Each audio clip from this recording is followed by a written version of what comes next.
আসসালামু আলাইকুম। এখন আপনারা দেখবেন সংবাদ শিরোনাম।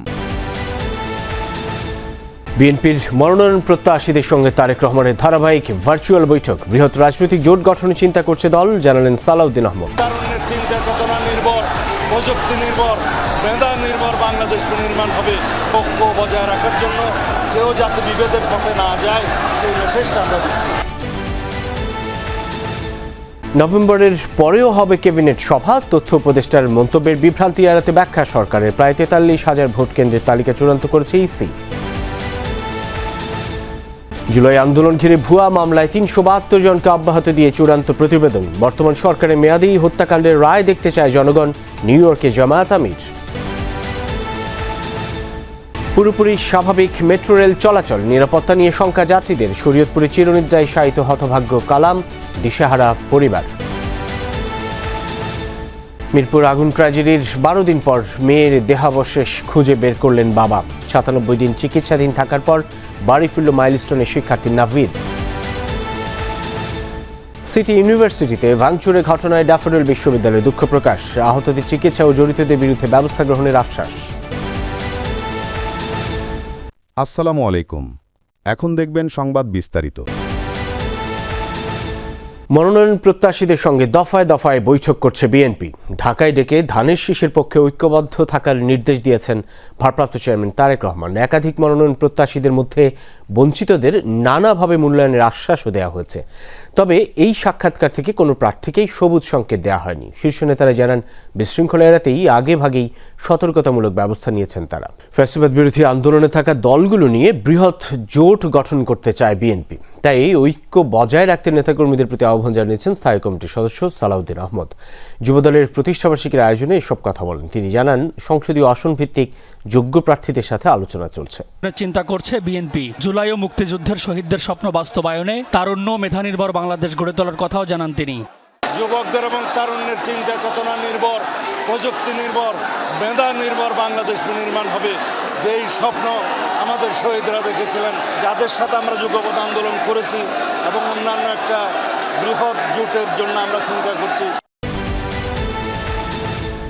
উপদেষ্টা পরিষদ নির্বাচিত সরকারের কাছে দায়িত্ব হস্তান্তর না করা পর্যন্ত নিয়মিত দায়িত্ব পালন করে যাবে।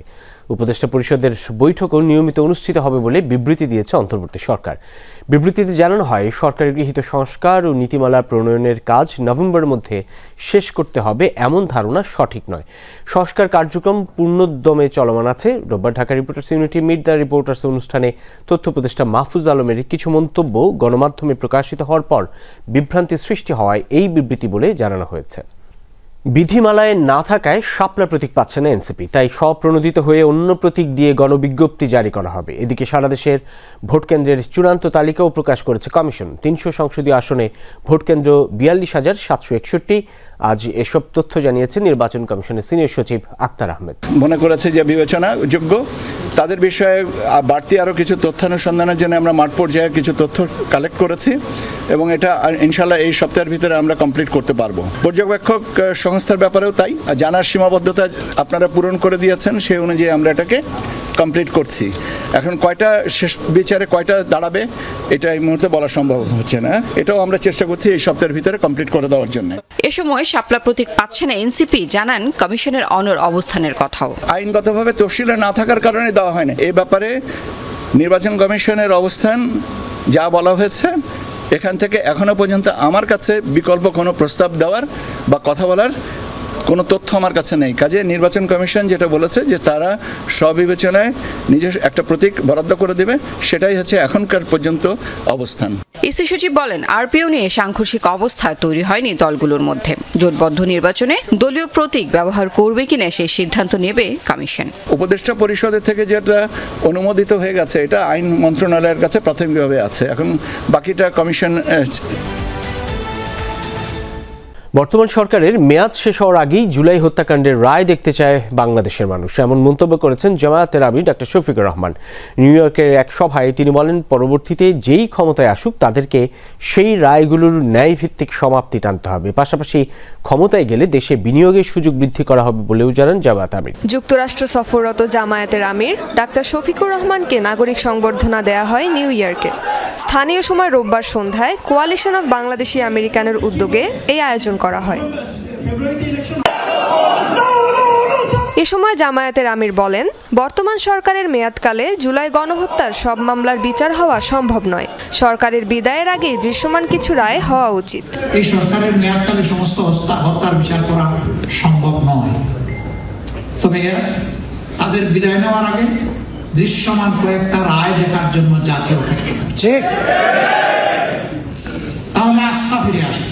এ সময় নির্বাচন প্রসঙ্গে জামায়াতের আমির বলেন, যাদের কাছে জাতির আমানত নিরাপদ থাকবে তাদেরকে ভোট দেবে জনগণ। এরকম যারা অতীতের রেকর্ড খারাপ, বর্তমানেও আমারও যদি খারাপ হয়, আমরা অনুরোধ করবো এই ভোট, এই পবিত্র আমানত আমাদেরকে দেবে। আল্লাহ আমাদেরকে বিবেক দিয়েছে, এই বিবেক দিয়ে বাস বিচার করে জাতির আমানত যার কাছে রাখলে এটার হেফাজত হবে আপনার আস্থা এবং বিশ্বাস জন্মাবে। আমাদের অনুরোধ, এই আমানতটা আগামীতে তাদের হাতে তুলে দেবেন। ক্ষমতায় গেলে মাতৃত্বকালীন কর্মঘণ্টা কমিয়ে আনার ঘোষণা দেন ডাক্তার। পারেনি আইন শৃঙ্খলা বাহিনী। মিরপুর ট্র্যাজেডির 12 দিন পর নিজের মেয়ের দেহাবশেষ খুঁজে বের করলেন এক বাবা।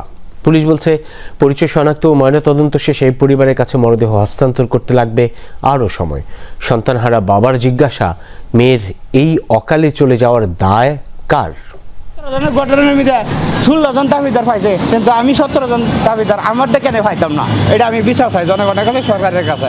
মিরপুর রূপনগর অগ্নিকাণ্ডে ধ্বংসস্তূপ থেকে হারানো স্বজনদের দেহাবশেষ সবাই খুঁজে পেলেও মেয়েকে পাচ্ছিলেন না সুলতান। উদ্ধার অভিযান সমাপ্ত করে চলে যায় ফায়ার সার্ভিস। কেটে যায় 12টি দিন। উদ্ধার 16 মরদেহ থেকে জামাইয়ের লাশ বুঝে পেলেও তখনও মিলছিল না তার মেয়ে মার্জিয়া সুলতানার কোনো হদিস। আমার মেয়ে তো না যায় তাকে মেডিকেলে, তো অবশ্যই আমার মায়ের ছিপা ছাপাত আছে। পুলিশে আমার কথা সতর্ক করে না, এবং আমি গেলে আমার বলে পাগল, আমি বলে পাগল। সবাই আশা ছাড়লেও মানে না বাবার মন। বারবার ছুটে যান ঘটনাস্থলে মেয়ের খোঁজে, ঢুকতে চান ভবনের ভেতরে। প্রতিবারই ঝুঁকির কথা বলে ফিরিয়ে দেয় পুলিশ। শেষমেশ মানবিক বিবেচনায় রোববার অনুমতি মেলে ওই ভবনে ঢোকার। মেয়েকে খুঁজতে জীবনের ঝুঁকি নিয়ে পরিত্যক্ত ভবনটির ভেতরে প্রবেশ করেন মার্জিয়ার বাবা। সাথে ছিল মামা, ভাই। রোমহর্ষক পরিবেশ দেখে আটকে ওঠেন তারা। হঠাৎ ভবনের 3য় তলায় কাপড়ের অংশ দেখে হতবিহ্বল হয়ে পড়েন। এই কাপড় তাদের খুব পরিচিত মার্জিয়ার। যদি তোমরা মারা যাও তে রিস্ক নিয়ে নিব, আমরা কইছি আমরা দরকার কাগজে কলমে রেখে দিয়ে আমরা 7 জন মানুষ ঢুকবো। 97 দিন চিকিৎসাধীন থাকার পর বাড়ি ফিরল উত্তরায় বিমান বিধ্বস্তে দগ্ধ মাইলস্টোন স্কুলের 7ম শ্রেণীর শিক্ষার্থী নাভিদ নওয়াজ। 36 বার অপারেশন হয়েছে তার। সোমবার দুপুরে জাতীয় বার্ন প্লাস্টিক সার্জারি ইনস্টিটিউটে এক সংবাদ সম্মেলনে এই তথ্য জানান ইনস্টিটিউটের পরিচালক অধ্যাপক ডক্টর নাসির উদ্দিন। বলেন, 21 জুলাই মর্মান্তিক দুর্ঘটনায় নাভিদ দগ্ধ হয়। ওই দিন উদ্ধারের পর সিএমএইচ নিয়ে যাওয়া হয় তাকে। সেখান থেকে পরদিন 45% পোড়া দেহ নিয়ে বার্ন প্লাস্টিক সার্জারি ইনস্টিটিউটে স্থানান্তর করা হয়। এর মধ্যে সে আইসিইউতে ছিল 22 দিন, এইচডিইউতে ছিল 35 দিন এবং আইসোলেটেড কেবিনে ছিল 40 দিন। সিটিতে ভাঙচুরের ঘটনায় ক্ষমা প্রার্থনা করেছে ড্যাফোডিল বিশ্ববিদ্যালয় কর্তৃপক্ষ। আহতদের চিকিৎসা ও জড়িতদের বিরুদ্ধে ব্যবস্থা গ্রহণেরও আশ্বাস দিয়েছেন তারা। পরে ইউজিসির মধ্যস্থতায় হামলার সময় ধরা পড়া 11 জনকে ছেড়ে দেয় সিটি ইউনিভার্সিটি। 4 নভেম্বর পর্যন্ত সিটি ইউনিভার্সিটি সকল একাডেমিক কার্যক্রম বন্ধ ঘোষণা করেছে কর্তৃপক্ষ।